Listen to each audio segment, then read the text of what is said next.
Hi everybody, Jack O'Malley here with you, coming to you from Lansing with this week's update. This sunny day today. I had to close the blinds here, the shutters behind me, just to keep that sunshine out. That's too bad, but it was such a glow. So I look forward to getting out and heading home here in just a little bit and enjoying that sunshine. So just kind of going over my notes for the week and a lot of little updates, just kind of tell you what's happening, what's going on, and where we're at with some things. So let's see here. Go in no particular order here, but I'll start with budgets. We're in that time of year where the budgets are happening. We try to get the budget done by July 1st. That's always the goal. The last few years, that was a little hard with COVID and that sort of thing.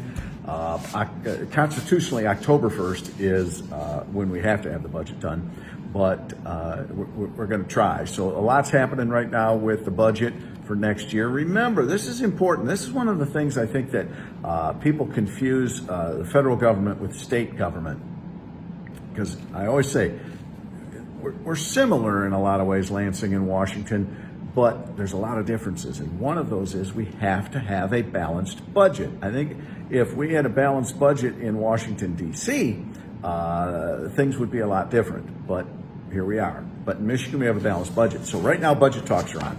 Some of the areas where it's important and things are being discussed budget-wise, there is discussion about education through K through 12. Where's that money? Well, also the other thing I should mention is we have a surplus in dollars for the general fund, so we want to spend it, and we want to spend it wisely, right? We have it there, and there's discussion of how much can we do in tax cuts, because maybe we've got a bump in income right now that's not going to be around, in a year or two. So we have to be very careful with how we move forward. So right now in the House, I know our appropriations chair and our sub chairs are saying, all right, how can we help pay down debt for various things, but yet also provide tax cuts for the people of Michigan? So those are some thoughts as we talk about this, kind of as we're moving through.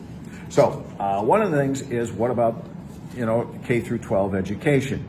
Well, there's a lot of money being discussed there. I think right now the budget would be at almost $20 billion for education. But one of the things that they're trying to do is pay down some of the long-term debt by way of the pensions and things like that, the legacy costs. So money would, a big chunk of that extra money would go help pay down the debt to our teachers' unions and their retirement funds, and then some of that money would also obviously go to schools and that sort of thing. But also, the Senate is looking at $2 billion in tax cuts, and they also want some money to go to pensions. So right now we've got the House and the Senate and the governor kind of doing the dance. Everybody's got ideas. You're going to hear lots of proposals. Oh, there's going to be a cut here. There's going to be a cut there. There's going to be extra spending here. Everybody's getting their plans out, and then there will be debate and discussion and compromise, hopefully. One of the things I think that's important is being discussed here is the state is looking at $178 million that would go to expand inpatient offerings next year for mental health issues. And as I've got it now, the governor wants the bulk of that money to go into a mental health hospital in Southeast Michigan. We rural representatives and senators are saying, whoa, wait a minute here.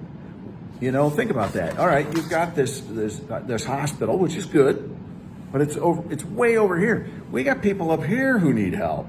Now they're going to have to be shipped down here. We're going to have to pay for that. Their families aren't going to be near them. How about you take that money and you look at maybe some centralized mental health facilities around the state, so that people are a little closer to their families. The transportation isn't necessarily an issue. So this is one of those things that I've seen a lot of when coming into office is that rural Michigan is sometimes forgotten. Because let's face it, half the population lives in 4 or 5 counties in the state. So we are pushing back on that. Mental health is a big issue, and inpatient beds is a big issue. So we need to make sure that we're getting some of those inpatient beds up north. They can't all be in southeast Michigan, right? I live in Benson County. Somebody from Benson County does. Why transport them all the way to wherever in southeast Michigan? That costs money. Let's maybe be able to get them in an inpatient bed somewhere right in the region. So I think that that's important to know that that's going on, and that we even have the money for that. We need mental health is such an important issue as we move forward in all of this. This one is kind of a blast from the past, but I think it's an interesting one you might like. Remember COVID? And remember all the lockdowns and the governor and the state just crushing small business people. Well, the owners of a Flint roller rink and the owners of entertainment venues are asking the U.S. 6th Court of Appeals today to revive their claims over COVID restrictions from a while back. They've lost previous cases, so they're going to the federal appeals court saying, wait a minute here, we couldn't just have carry out bowling or carry out roller skating. So the federal government, in essence, or the state government, in essence, it was a taking. We took your property, and that ain't legal. And if you do take my property, you have to reimburse me. So it'll be interesting to see. I think it's good that they're continuing that fight because we need to have some clarification on that. And I do believe that that is a big issue of the government coming in and just shutting you down. All right, then compensate me. We'll see what the courts say.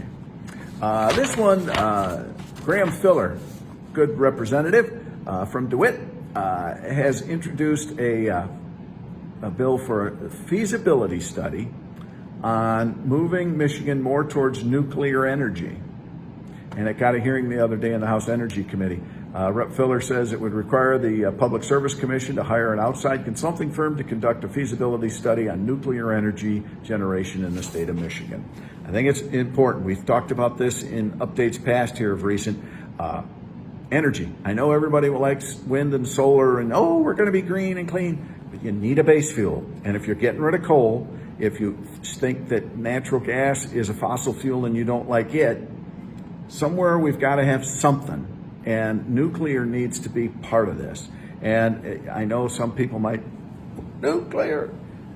Remember, when we dropped those bombs to today, things have come a long way. Nuclear is a lot different. And what we're talking about here on these types of bills is what they're referring to as small nuclear. I think more geared towards a nuclear submarine. They're not the big cone, Fermi type plants. They're smaller, they're a little more focused, they're a little more modular, so communities can be a little more nimble, and you can add on to them if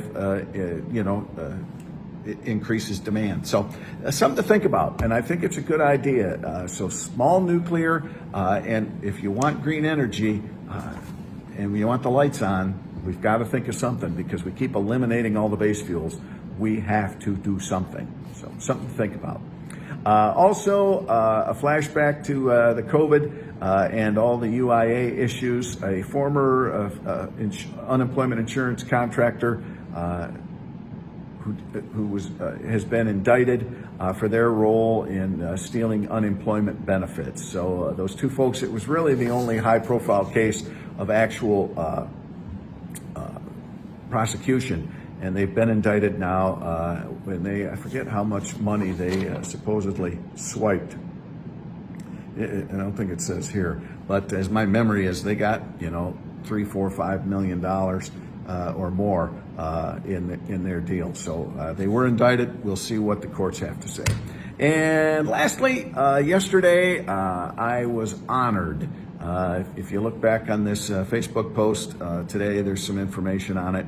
But last night, the Michigan Township Association gave me their Legislator of the Year award for the House of Representatives. My colleague, Senator Jeremy Moss, won the same award for the Senate. Yeah, I got it for the House, and I was honored because, you know, as I said in my post, I come here to work and get stuff done for you. Accolades are nice, but, you know, that's not why we do this. But when a group like the Township Association takes a minute and says, Jack, you're doing a good job, and we appreciate you fighting for local government, that meant something. So there's a picture of the award here on Facebook if you want to see it. But last night when MTA honored me and Senator Moss, I was very, very honored. And it was nice, and I appreciate that. So I want to continue fighting for you. That's my job. Keep working and try and get things as right as I possibly can, and talk to everybody, work both sides of the aisle, so that we're getting things done instead of just fighting. You know what I mean? All right, I am going to head home here. I think it's what time is it? I can't get to my watch yet. Pushing 4 o'clock, and I want to head home to see my wife. And I've got some things in district this weekend and through the next. So with that, I'm going to say adios. Enjoy the sunshine. Get out and do some yard work if you can, if that's in your plans. And I will see you next week from Lansing, I'm sure, with this update. Take care.